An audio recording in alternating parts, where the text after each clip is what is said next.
నమస్తే, welcome to Leo prime time debate. YS Jaganmohan Reddy press meet ఎలా అర్థం చేసుకోవాలి, అదేవిధంగా జగన్ ప్రెస్ మీట్లో చంద్రబాబు నాయుడు గారిని అన్నటువంటి మాటల్ని, ఆ భాషని ఎలా తీసుకోవాలి, అయితే ఈరోజు లియో ప్యానల్లో ఉన్నారు పొలిటికల్ అనలిస్ట్ అంకమరావు గారు, అదేవిధంగా సీనియర్ జర్నలిస్ట్ దుర్గా కుమార్ గారు. సార్ నమస్తే. సార్ నమస్తే. నమస్కారం జగన్ గారు, మన వీక్షకులు.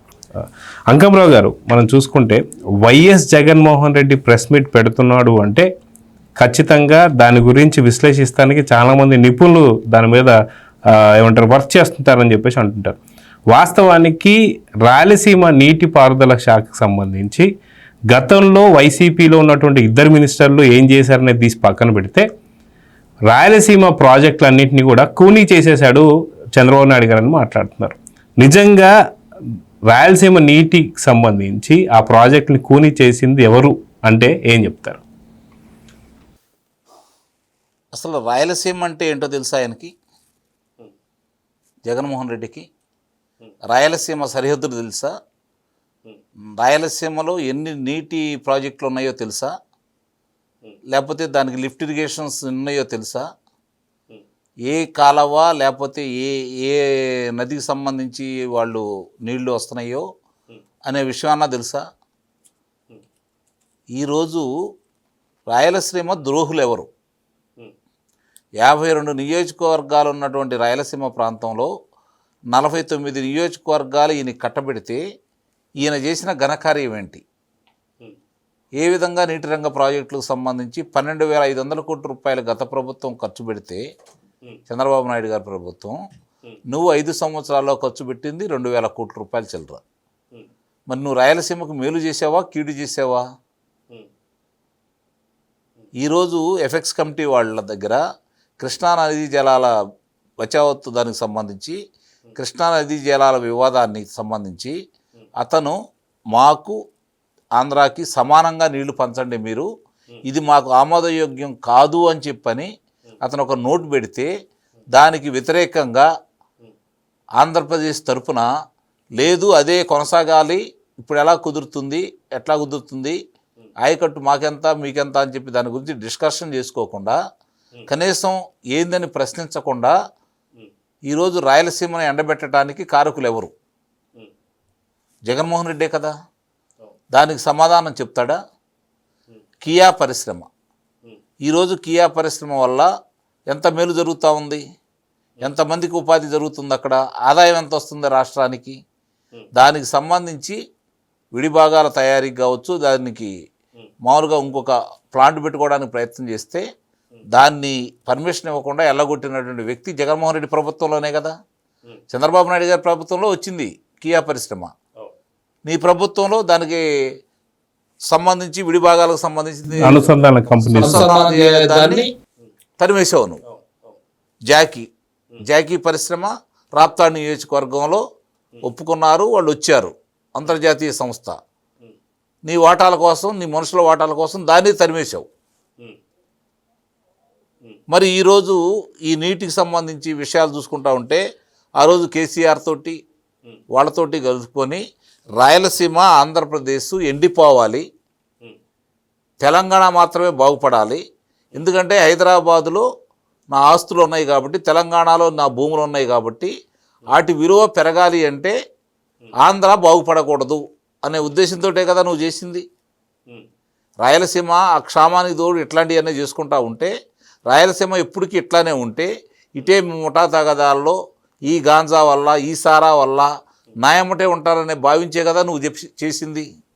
ఈరోజు రాయలసీమ మీద ప్రేమ ఉన్నట్టు, లేకపోతే మచ్చుమర్రి కావచ్చు, పోతిరెడ్డిపాడు కావచ్చు, వీటికి సంబంధించిన ఇప్పుడు రాయలసీమ దానికి సంబంధించింది కావచ్చు, వీటి గురించి నువ్వు చేసిన న్యాయం ఏంటి? నువ్వు తీసుకెళ్ళిన ముందడుగు ఏంటి? ఈ శ్రీశైలం జలాశయం కట్టింది చంద్రబాబు నాయుడు గారు కాదు కదా. మరి ఈరోజు సంబంధించినంత వరకు దాంట్లో వచ్చే నీళ్ళు ఎంత? 880 అడుగులు ఉండాల్సినటువంటి జలాశయంలో నిండుగా ఉంటే 880 అడుగులు. ఆ తర్వాత ఏ విధంగా ఎట్లా వాడుకోవాలనేది డిజైన్ చేశారు కాబట్టి దాని ప్రకారం వెళ్తూ ఉంటే భవిష్యత్తులో ఇలాంటి నీటి ఇబ్బందులు వస్తాయనే ఉద్దేశంతో కదా ఈరోజు బనకచెర్ల అనే అంశాన్ని చంద్రబాబు నాయుడు గారు తీసుకొచ్చింది. పోలవరాన్ని తీసుకొచ్చిన కారణం కూడా అదే కదా. ఈరోజు దాన్ని ముందుకు తీసుకెళ్లే క్రమంలో రాయలసీమను తొలి ప్రాధాన్యత ఇస్తూ, ఎందుకంటే రాయలసీమలో విస్తారంగా భూమి ఉంది, వాళ్ళకి సరైన నీరు అందించేసి పరిశ్రమలు ఏర్పాటు చేస్తే ఫ్యాక్షన్ కలిగి ఉన్నటువంటి ఈ రాయలసీమాన్ని ఈరోజు అభివృద్ధి పదంలో తీసుకెళ్ళాలి. రాయలేని సీమ, రతనాలు రాసులు పోసినటువంటి సీమ తిరిగి మళ్ళీ ఆ విధంగా తీసుకెళ్లాలని చెప్పి చంద్రబాబు నాయుడు గారు కృషి చేసి హార్టికల్చర్ హబ్గా దాన్ని తయారు చేసేసి ఈరోజు అనంతపురం జిల్లా నుంచి అరటి ప్రత్యేకమైన రైల్లో ఢిల్లీ వెళ్ళే విధంగా వ్యవసాయానికి ఆయన నీరు అట్లా అందిస్తూ ఉంటే చివరికి నీ పులివెందలు కూడా ఆయన నీళ్ళు ఇస్తే నువ్వు చేసిన ఘనకార్యం ఏంటి? అన్నమయ్య డ్యాము బ్రీచ్ అయిపోతే నువ్వు ఎన్ని రోజులు అసలు బ్రీచ్ అవ్వడానికి కారకులు ఎవరు? నువ్వే కదా. నీ చేతకానితనం వల్లే కదా ఆ విధంగా తయారైపోయింది. అది ఎంతమంది ప్రాణాలు కోల్పోయినాయి? 16 గ్రామాలు కొట్టుకుపోయినాయి నీటికి. నువ్వు మరి అంత జరిగితే వాళ్ళని సందర్శించాలని ఆ గ్రామాలను చూడటానికి నువ్వు ఎన్నో తారీఖు వెళ్ళావు? నవంబర్ 19వ తారీఖు జరిగితే డిసెంబర్ 2వ తారీఖు వెళ్ళావు. నువ్వు నీకున్నటువంటి ప్రేమ అలాంటిది. ఏం చేసావు నువ్వు? ఏం అభివృద్ధి చేసావు రాయలసీమని? ఏం పరిశ్రమలు తీసుకొచ్చావు నువ్వు? ఏ విధంగా ముందుకు తీసుకెళ్ళావు? విద్యాపరంగా ముందుకు తీసుకెళ్ళావా? వ్యవసాయపరంగా ముందుకు తీసుకెళ్ళావా? పారిశ్రామికంగా ముందుకు తీసుకెళ్ళావా? రహదారులు ఏమన్నా వేసావా? నీటి రంగ ప్రాజెక్టులు ఏమన్నా పూర్తి చేసావా? ఏం చేసావని చెప్పని నువ్వేదో మేలు చేసి చంద్రబాబు నాయుడు గారు కీడు చేశారని చెప్తున్నావు. నువ్వు ఇవాళైనా రేపైనా రాయలసీమను సస్యశ్యామలం చేసేది తెలుగుదేశం ప్రభుత్వమే, చంద్రబాబు నాయుడు గారి ఆధ్వర్యంలోనే. నువ్వు అట్లానే చూస్తూ ఉండు, ఇలాంటి ప్రెస్ మీట్లు పెడతా ఉండు. ఇంకా 2-3 సంవత్సరాలకు ఆయనకు అనుకున్నట్టు పూర్తి చేస్తాడు. 108 నువ్వు రద్దు చేసావు. నీ రాయలసీమ మొత్తాన్ని 190 చిల్లర అయితే ఒక రాయలసీమలోనే 108 రద్దు చేసినటువంటి వ్యక్తి జగన్మోహన్ రెడ్డి. ఈరోజు ప్రేమ అతనికే ఉండట్టు చంద్రబాబు నాయుడు గారి వల్లే రాయలసీమ ఈ విధంగా ఉంది అని చెప్పడానికి మీ తండ్రి లాంటి వాళ్ళు ఫ్యాక్షన్ని పెంచి పోషించారు కాబట్టే ఈరోజు అన్ని వనరులు ఉన్నా కూడా రాయలసీమ పరిస్థితిలో ఉంది. తెలుగుదేశం ప్రభుత్వం రాకపోతే అంతకుముందు ఒకసారి ఊహించు రాయలసీమని. ప్రజలు కూడా ఆలోచించుకుంటున్నారు. ఈరోజు ఆలోచించుకుంటున్నారు కాబట్టి నీకంత మెజార్టీ ఇచ్చినటువంటి అదే నియోజకవర్గంలో వాళ్ళు 42 స్థానాలు నీ దగ్గర నుంచి ఎన్నిక లాక్కున్నారు. నువ్వంత గనుడివి, అంత మేధావి, అంత పరిపాలనాధ్యక్షుడివి, నువ్వు వాళ్ళకు ఉపయోగపడ్డావు అనుకుంటే నేను ఎందుకు దూరం చూసుకుంటారు? ఏ ప్రజలైనా సరే వాళ్ళకి మేలు చేసిన వాళ్ళని ఎప్పుడు దూరం చేసుకోరు. ఇవన్నీ కూడా కళ్ళ ముందు కనపడుతున్న ఆధారాలు. ఇంకా చాలా మాట్లాడాడు. అవన్నీ మాట్లాడుకుంటే మనకు కొన్ని రోజులు పట్టింది. చాలా విషయాలు. వీటన్నిటికంటే ఇంకా ముఖ్యమైనది పరమ పవిత్ర దేవాలయం అనేటువంటి తిరుమల తిరుపతి అంశం రాయలసీమలోనే కదా ఉంది. ప్రసాదాలలో రసాయనికాలతో కూడినటువంటి నెయ్యి తెప్పించేసి ప్రసాదాలు తెలియజేసినటువంటి పుణ్యాత్ముడు నీ ఆధ్వర్యంలోనే కదా. ఆ కరుణాకర్ రెడ్డి, సుబ్బారెడ్డి, నువ్వు కలిసి, ధర్మారెడ్డి కలిసి, నలుగురు కలిసి చేసినటువంటి కార్యక్రమాలే కదా అవన్నీ కూడా. అవన్నీ ప్రజలు మర్చిపోతారా? పరకామణి చోరీ విషయం మర్చిపోతారా? లేకపోతే ఇప్పుడు 50 కిలోలు తాపడానికి సంబంధించి మర్చిపోతారా? ఇవన్నీ కూడా ప్రజలందరూ గుర్తుపెట్టుకుంటారు. కాబట్టి నిస్సందేహంగా కూడా ఏం చేయాలో, ఎవరు ఎలాంటి వాళ్ళు ప్రజలకు తెలుసు. కాకపోతే ఈ కూటమి ప్రభుత్వం కూడా ప్రత్యేక శ్రద్ధ పెట్టి 5 సంవత్సరాలు జరిగిన విధ్వంసం ఏంటి, ఇప్పుడు వీళ్ళు వచ్చిన తర్వాత జరుగుతున్న మేలు ఏంటి, వాళ్ళకి అర్థమయ్యే రీతిలో చెప్తే ప్రజలు కూడా అర్థం చేసుకుంటారని అయితే నేను భావిస్తున్నాను.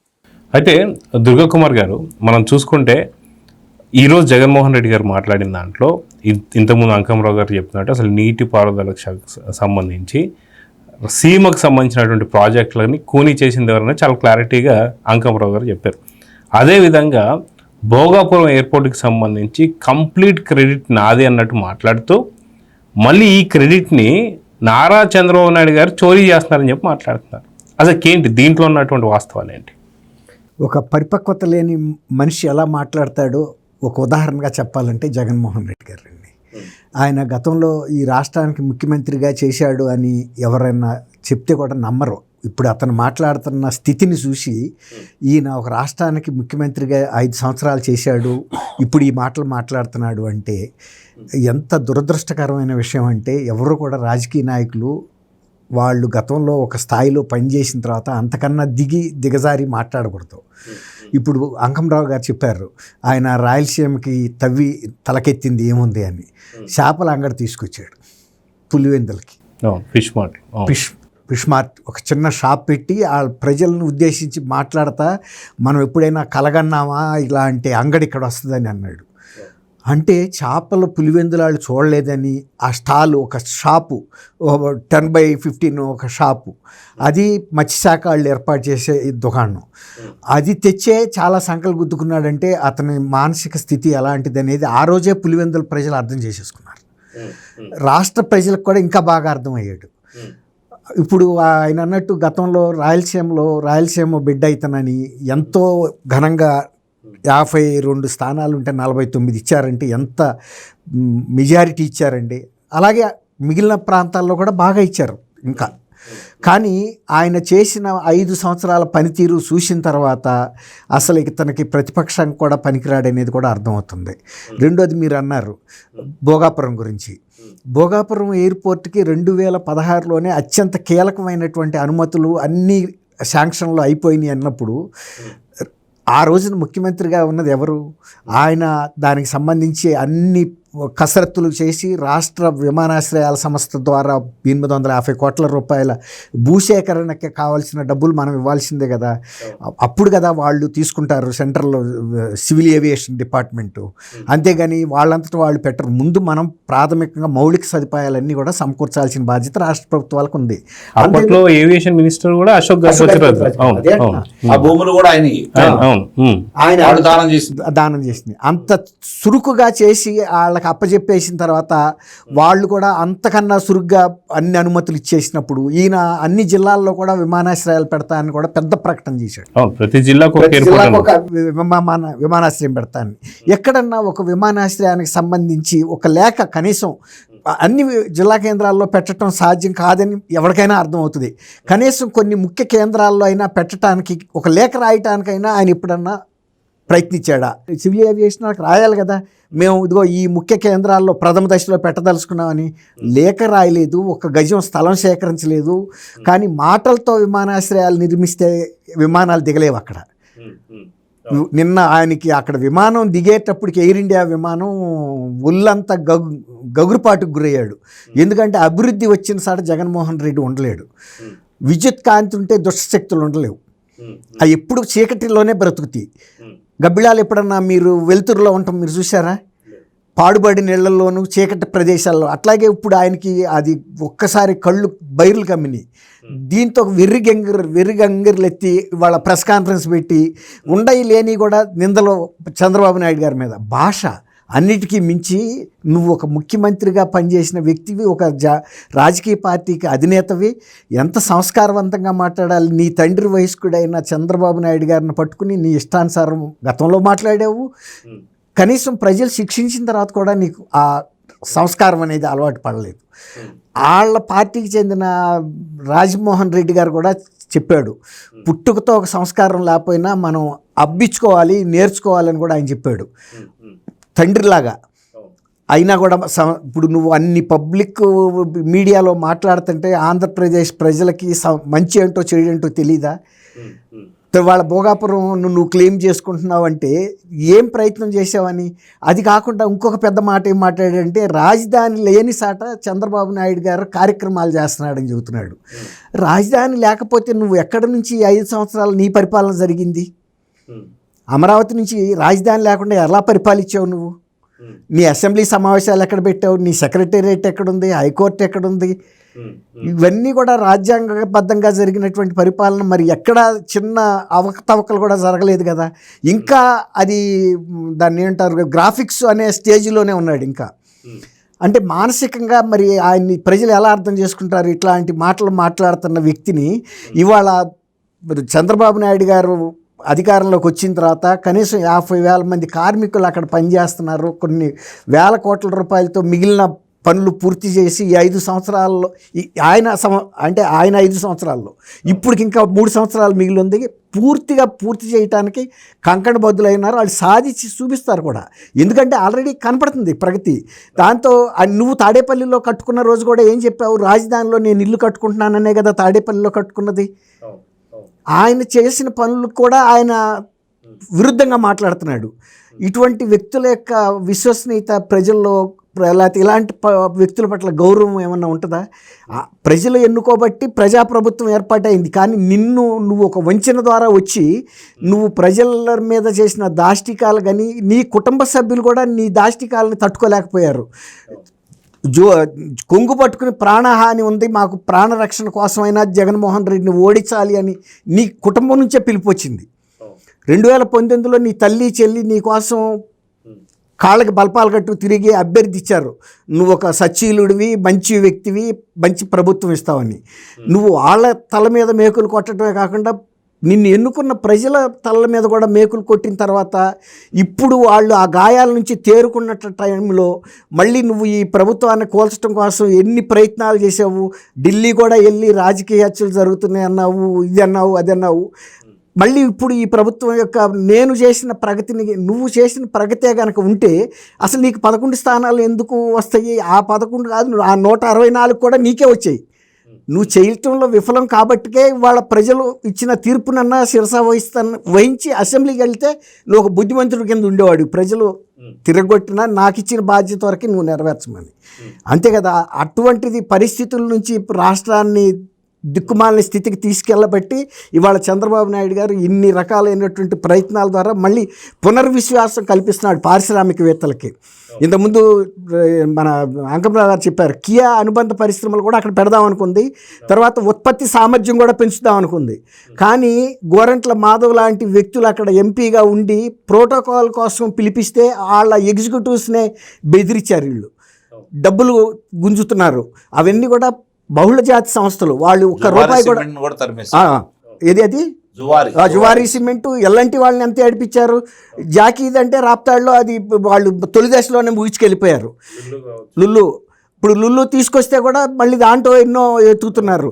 కాబట్టి జగన్మోహన్ రెడ్డి గారికి ఉన్న విశ్వసనీయత ప్రజల్లో ఏం లేదు. వచ్చారు వాడు గొంతమ్మ కోరికల్ని ప్రభుత్వం ఒప్పుకోవట్లేదు. అవును, ఇప్పుడు ఏదైనా ఒక సమర్థనీయమైనటువంటి కోరికలు కోరితే ఇస్తారు, కానీ ఇప్పుడు ప్రజల సొమ్మును దోషిపెట్టి ఇవ్వమంటే ఇవ్వలేరు. నువ్వు కూడా ప్రభుత్వానికి చేదోడు వాదోడుగా ఉండి ఆర్థిక వ్యవస్థను పరిపుష్టం చేయాలి, తర్వాత ఉపాధి సౌకర్యాలు మెరుగుపరచాలి, ఆ ప్రాంతంలో ఆర్థిక చలామణి పెంచగలగాలి. అంతేగాని మొత్తం నేనే ఇస్తే ఎవడు చేయలేడు. నా షాప్ అంతా నువ్వే పెట్టు, నేను వచ్చి కూర్చుంటానంటే ఎవడు చేయలేడు. నీకు కావాలంటే భూమి ఇస్తారు. ఇప్పుడు ఇందాక కూడా మనం అనుకున్నాము, భోగాపురంలో భూమి మనం ఇవ్వాల్సిన బాధ్యత మనకుంది. మన రాష్ట్రంలో ఒక అంతర్జాతీయ విమానాశ్రయాన్ని ఆ తర్వాత నిర్మాణం చేసుకోవాల్సిన బాధ్యత, ఏజెన్సీని ఏర్పాటు చేసుకునే బాధ్యత సివిల్ ఏవియేషన్ శాఖ తీసుకుంటుంది. అట్లాగే central airport authority of India వాళ్ళు చూసుకుంటారు. అట్లాగే ఇవాళ జగన్మోహన్ రెడ్డి గారు ఇట్లాంటి అవాకులు చవాకులు పేలి చంద్రబాబు నాయుడు గారిని ఏదో అబాస్పాలు చేయాలనుకుంటే చంద్రుడి మీద ఉమ్మేస్తే నేను మొఖాన పడుతుంది అంటారు చూసారా.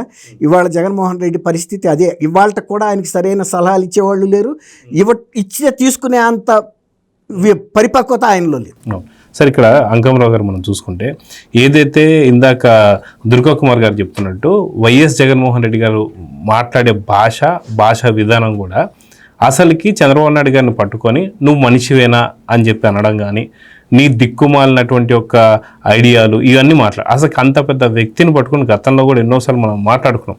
అయినా సరే ఇంకా ఇలాంటి భాష మాట్లాడుతున్నాడు. తను ఒకడే కాదు, తనకు సంబంధించినటువంటి ఒక పేర్ని నాని కావచ్చు, యాంకర్ శ్యామల కావచ్చు, ఆర్కే రోజా కావచ్చు.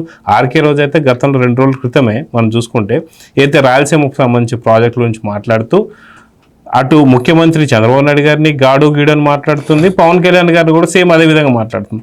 ఏంటి వీళ్ళు వైసీపీకి సంబంధించిన భాష గురించి చెప్పంటే ఏం చెప్తారు? అంటే మమ్మల్ని ఏమీ చేయరు చంద్రబాబు నాయుడు గారు కావచ్చు, ఈ కూటమి ప్రభుత్వం కావచ్చు, మేమేం చేసినా పట్టించుకోరు అనేదే కదా వాళ్ళ ధైర్యం. వాళ్ళ మీద ఏదన్నా ఇట్లా మాట్లాడిన వాళ్ళకి ఇట్లా అంటే వాళ్ళు అబద్ధాలు ప్రచారం చేస్తున్నారు, ఇష్టారీతిగా మాట్లాడుతున్నారు, నోరు ఉంది కదా అని మాట్లాడుతున్నారు. మీరు ఇలా మాట్లాడటం తప్పు, ఇలా మాట్లాడి ఎందుకు మాట్లాడారని చెప్పి వివరణ కూడా అడగట్లేదు కదా వీళ్ళు. మరి ఇట్లానే మాట్లాడతారు వాళ్ళు.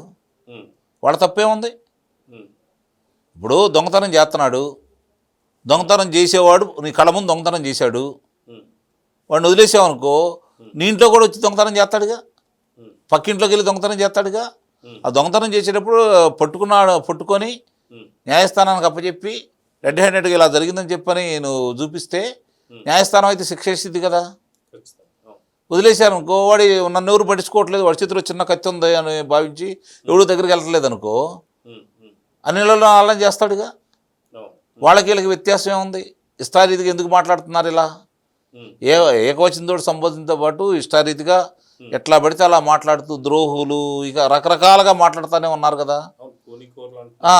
మరి ఎన్ని మాట్లాడుతూ ఉన్నప్పుడు ఎందుకు ఉపేక్షిస్తున్నారు? అన్ని పచ్చబద్దాలు ఆ విధంగా మాట్లాడుతూ ఉంటే ఎందుకు వీళ్ళు ఈ విధంగా చేస్తున్నారు? కృష్ణా జలాల విషయాలకే తీసుకుందామండి.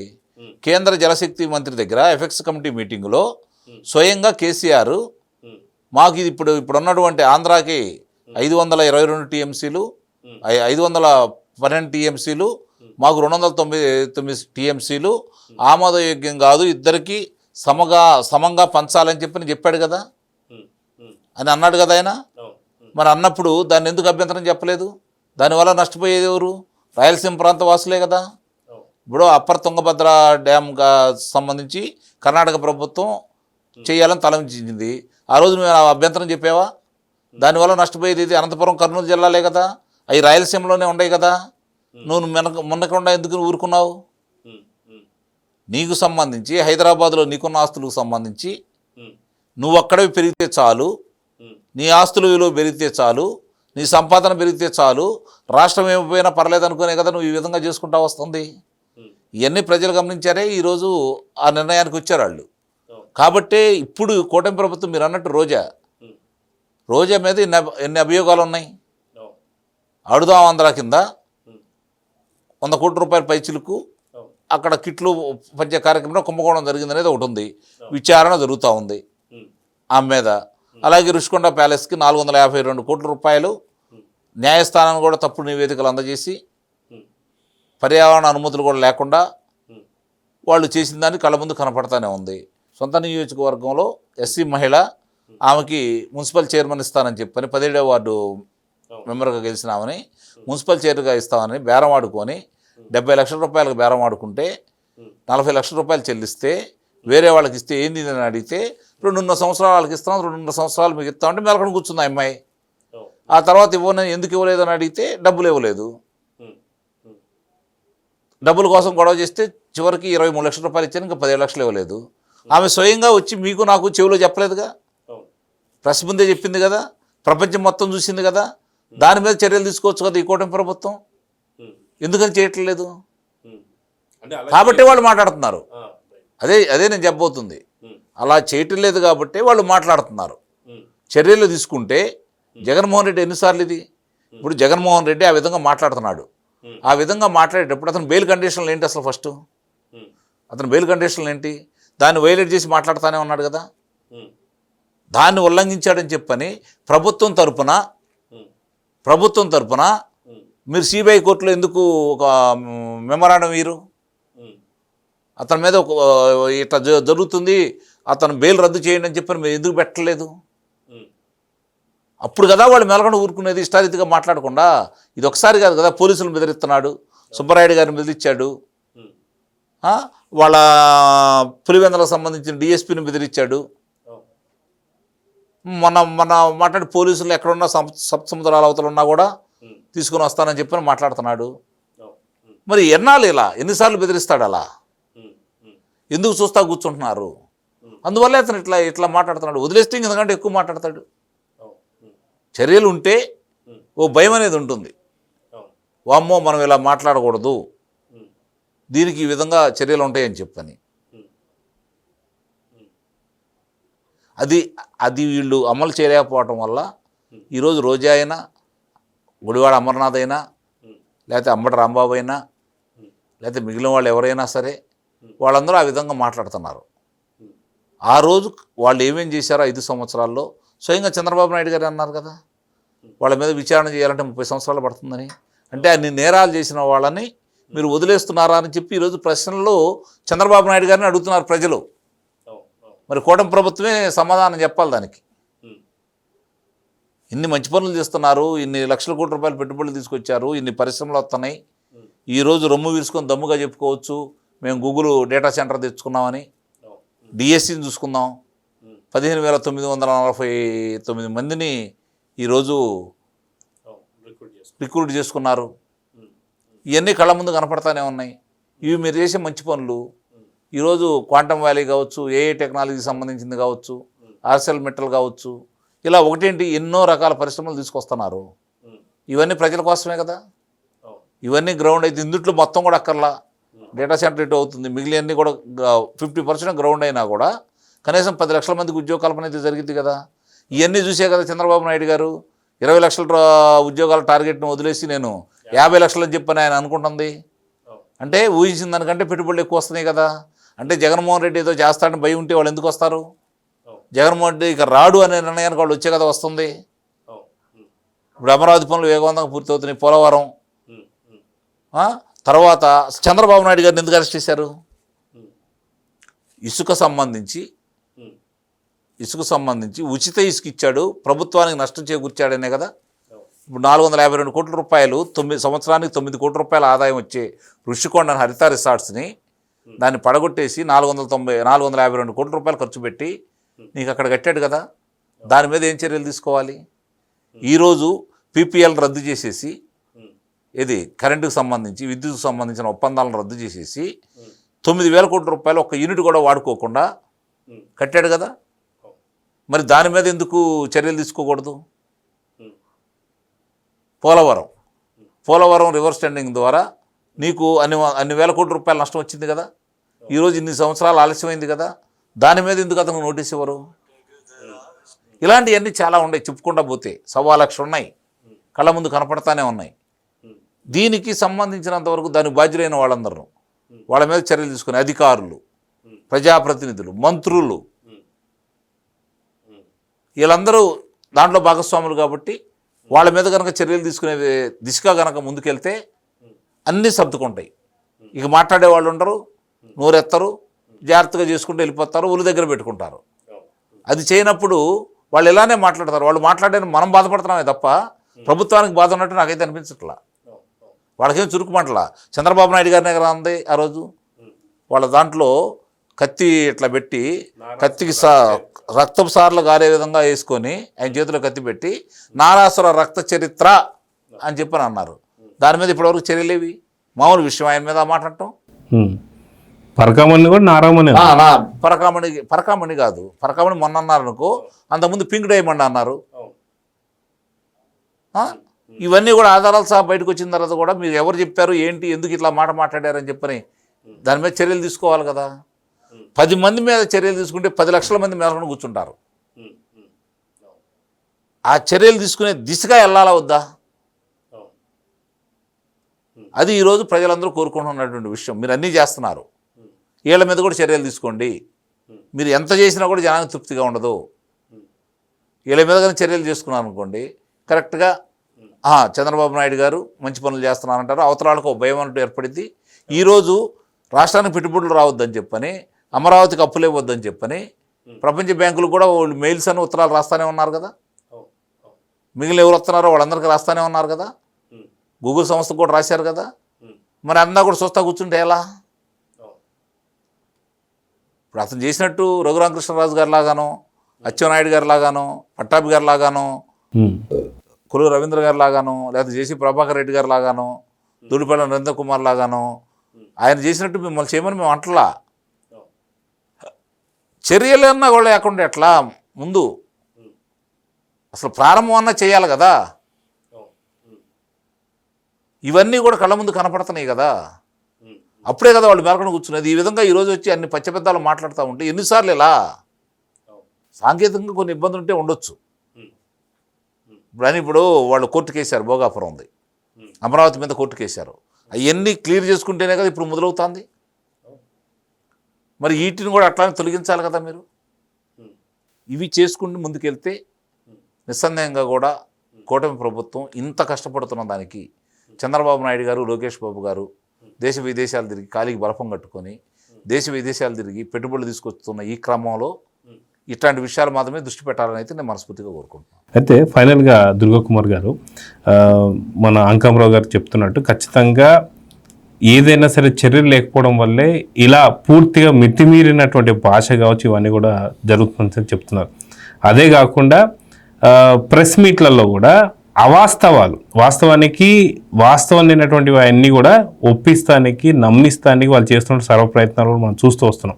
కానీ ఎందుకని కూటమి ప్రభుత్వం కానీ లేదంటే కూటమి ప్రభుత్వంలో ఉన్నటువంటి కొంతమంది నేతల పైన వ్యక్తిగత దాడులు దిగుతున్నా సరే ఎందుకని చర్యలు వీళ్ళు తీసుకోవాలి, కూటమి ప్రభుత్వం నుంచి కూడా ఎందుకని చర్యలు సరిగ్గా లేవని చెప్పేసి అనుకోవచ్చు. ఎందుకంటే వాస్తవానికి ఎన్నోసార్లు చంద్రబాబు నాయుడు గారి గురించి కావచ్చు, లేదంటే మనకు నారా లోకేష్ గారి గురించి కావచ్చు, పవన్ కళ్యాణ్ గురించి, అందరి గురించి కూడా వీళ్ళు ఏదో ఒకటి అవాస్తవాలు రాస్తున్నారు. దీనిపైన సరైనటువంటి చర్యలు లేకపోవడం వల్ల వీళ్ళు రెచ్చిపోతున్నారు సంగతి అని అర్థమవుతుంది. సో ఎందుకని తీసుకోవట్లేదంటే ఏం చెప్తారు? జగన్ గారు ప్రతి ఊళ్ళో కూడా ఒక నోటి దురుసు వ్యక్తులు కొంతమంది ఉంటారు. వాళ్ళు ఎప్పుడు కూడా వాళ్ళ నోటెంబటే దుష్ట మాటలే వస్తాయి తప్ప మంచి మాటలు రావు. అలాంటి వాడు ఊరికి ఒకడో ఇద్దరు ఉంటారు. అట్లాగే ఈయన రాష్ట్ర స్థాయి వ్యక్తిక అంటే అచ్చోసిన ఆబోతులు ఊరికి 10 ఉండవండి, ఒకటే ఉంటుంది, తెలుసు కదా. దానికి ఎంత స్వేచ్ఛ ఉంటుంది. అట్లాగే ఈయన రాష్ట్ర స్థాయి ఒక ఈ నోటి మీద అదుపు లేని వ్యక్తిగా ఇష్టానుసారం మాట్లాడుతున్న మాట వాస్తవం. అది ప్రజలు గుర్తించలేదని అనుకోవటం కూడా పొరపాటే. ప్రజలు ఈయన చేసిన ప్రతి దుశ్చర్యని రెడ్ బుక్లో రాశారో లేదో కానీ ప్రజలు వాళ్ళ మనసుల్లో రాసుకున్నారు. రాసుకుంటేనే కదా అదే అన్న, అదే అవును. అందుకే ఆయనకి అంత ప్రజలు ఇవ్వాల్సిన జడ్జిమెంట్ ఇచ్చేశారు. మీరు అడిగేది ఏంటంటే ఇటువంటి వాళ్ళ మీద ప్రభుత్వం చట్టపరంగా ఎందుకు చర్య తీసుకోవటం లేదు అని మీరు అడుగుతున్నారు. అంటే ఏదైనా కమిటీ వేసి ఎవరిపైన అవాస్తవాలు మాట్లాడుతున్నారో పలాని అంకమరావు గారి గురించి ఈరోజు అవాస్తవాలు మాట్లాడారు, మీరు ఏ ఆధారాలు బట్టి ఇది మాట్లాడారని చెప్పి, లేదా పలాని దుర్గాకుమార్ గారి గురించి మాట్లాడారు, ఎలా ఈ మాటలు మాట్లాడుతూ కమిటీ వేయాల్సిన ఆవశ్యకత జగన్ గారు ఇక్కడ దాని మీద వాళ్ళకి నోటీసులు పంపిస్తే వాళ్ళే చూసుకుంటారు, పోలీసులు చూసుకుంటారు. దీనికంటూ ప్రత్యేక కమిటీ ఎందుకు? ఇంకా మళ్ళీ అది ఒక దండగా, వాళ్ళ పనికి దండగా. వాళ్ళు మంత్రులు కావచ్చు, శాసనసభ్యులు కావచ్చు, వాళ్ళ పనులు వాళ్ళకు ఉంటాయి కదా. ఇది పోలీసుల బాధ్యత, ప్రభుత్వం బాధ్యత. ప్రభుత్వ పెద్దలు వాళ్ళకి అనుమతి ఇచ్చేసి పోలీసులు ఆ చర్యలు తీసుకునే కంటే వాళ్ళు చేసుకుంటారు కదా. వల్లభనేని వంశీకి కేసుకు సంబంధించి ఆ సత్యవర్ధన్ని 24 గంటల్లో రక్షించారా లేదా? దాని ఆధారాలన్నీ బయటపెట్టారా లేదా? ఈరోజు పరకామణి కేసుకు సంబంధించినటువంటి ఇన్ని ఆధారాలు బయటపెట్టారు. అలాగే కల్తీ నెయ్యికి సంబంధించింది ఏ విధంగా బయటపెట్టారు. అట్లాగే మద్యానికి సంబంధించిన విషయాలన్నీ ఈరోజు ఏ విధంగా బయటకు తీసుకొచ్చారు. ఇదే పోలీసులు కదా. అంటే వాళ్ళకి స్వేచ్ఛ ఇచ్చి ఒక బాధ్యత చెబితే అద్భుతంగా పనిచేయగలరు వాళ్ళు. జగన్ గారు, మీరు అడిగారు ఎందుకు ఇతని మీద చర్యలు తీసుకోవట్లేదని. ఇప్పుడు 2014 నుంచి 19 వరకు సుపరిపాలన లాగా జరిగి 19 నుంచి 24 కూడా జరిగి ఉందనుకోండి, చంద్రబాబు నాయుడు గారికి కానీ ఆ తర్వాత వచ్చి ప్రభుత్వానికి ఇంత కష్టం ఉండదు.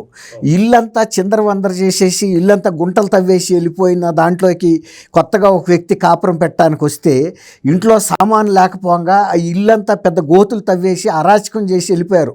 ఒక రాక్షస జాతి వాళ్ళు చేసి వెళ్ళిపోయే అరాచకం. ఇప్పుడు ఫస్ట్ ఆ ఇంట్లోకి వచ్చే వ్యక్తి చేయాల్సిన పని ఏంటి? ఇల్లును ముందు సక్రమంగా పెట్టాలి, తర్వాత వస్తువుల సంగతి తర్వాత మాట. ఇప్పుడు అంత పెద్ద బాధ్యతని వాళ్ళు భుజాన్ని పెట్టుకోవాల్సి వచ్చిన పరిస్థితి వచ్చింది. దాంతో ఆ ముందు తవ్వినాడెవడు, ఎక్కడున్నాడు, ఆడిని పట్టుకోండి అనే పరిస్థితి కాదు. ముందు ఆ ఇంట్లో అసలు నివాస యోగ్యం చేయాలి అంటే చేసినాడు వెళ్ళిపోయాడు.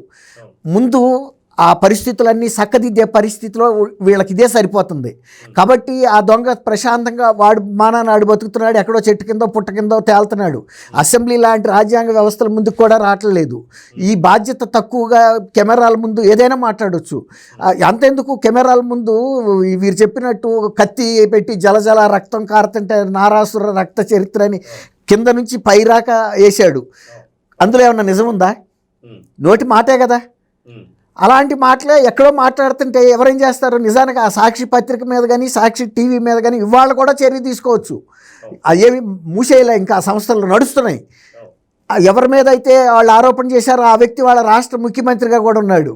ఆయన ఏమనుకుంటున్నాడు, ఇదంతా పిల్ల బచ్చాగాళ్ళు చేసే పనులు, ఇట్లాంటి వాటి కోసం నా ప్రెషస్ టైము, నేను ప్రజలకు ఎంతో చేయాల్సిన కార్యక్రమాలు ఉన్నాయి, రాష్ట్రం అంతా సర్వనాశనం అయిపోయింది.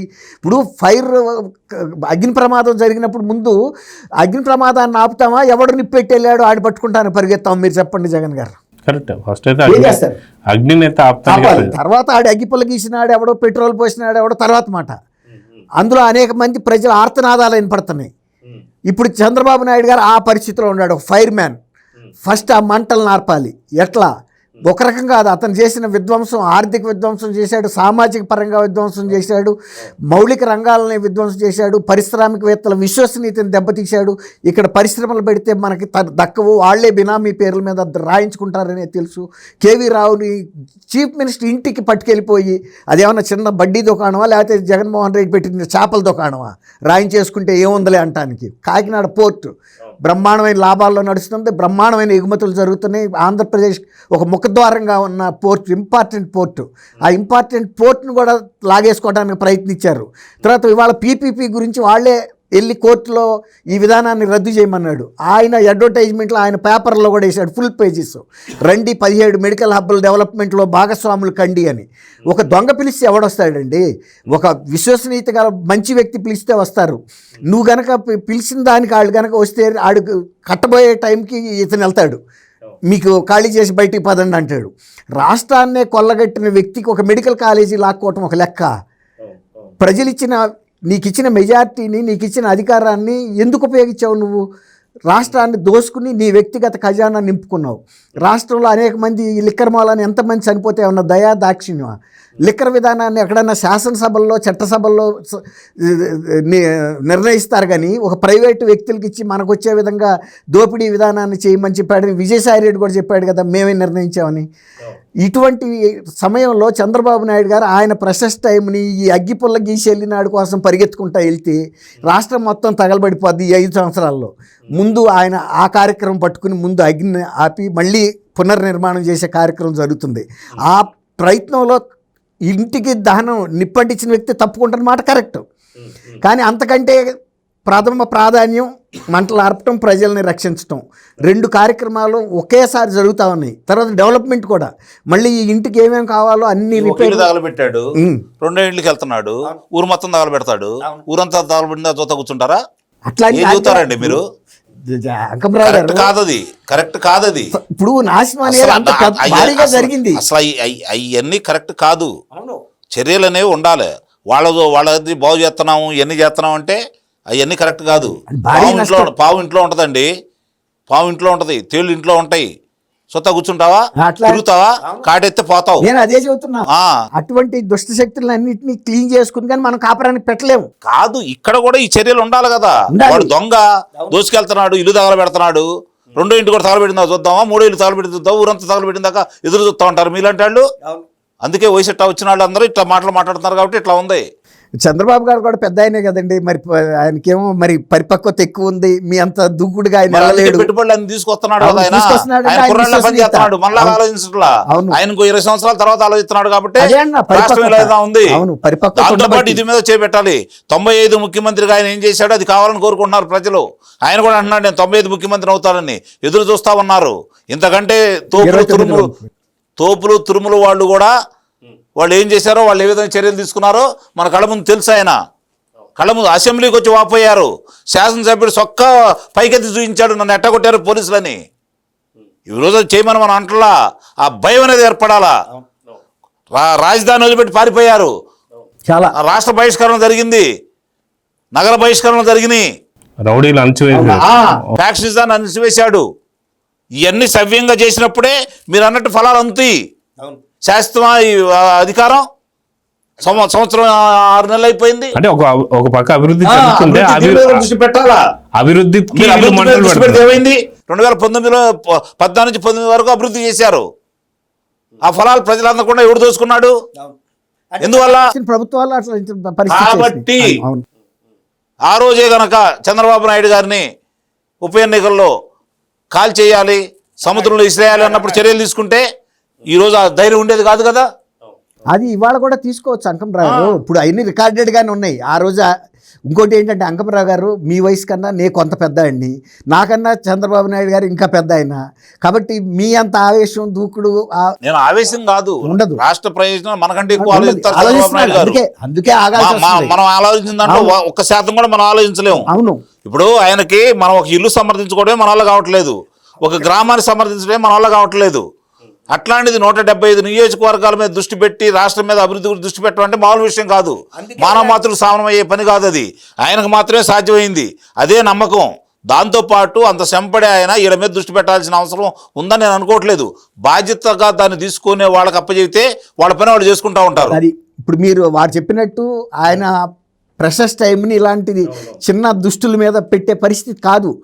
ఆయన ఏమంటారంటే ఆయన అభివృద్ధిగా ఆయన ఇవన్నీ చేయనే కూటమిలో మిగతా నేతలు దీనిపైన చేస్తుంటే అవును. ఒక వ్యక్తిని ఎవరైతే ఈ విధ్వంసానికి కారకుడో అతన్ని చట్టం ముందుకు తీసుకొచ్చే పని కూడా అప్పచెప్పమంటున్నాడు. లేదా కూటమి నేతలు దీని మీద దృష్టి పెడతారు. అవును, అది కూడా వాస్తవమైన విషయమే. ఇప్పుడు ఈయన టైంని వేస్ట్ చేసుకోకుండా ఆయనకి తగ్గ వ్యక్తిని ఆయనకి జత చేయాలి. ఇప్పుడు ఆ దుష్ట శక్తులన్నీ బయటకు వస్తాయి. ఇటు డెవలప్మెంట్ వెళ్తుంది. ఎవరైతే తప్పు చేసి రాష్ట్రాన్ని దోసుకున్నారో వాళ్ళు కూడా ప్రజల ముందు దోషులుగా నిలబడే అవకాశం కూడా ఉంటుంది.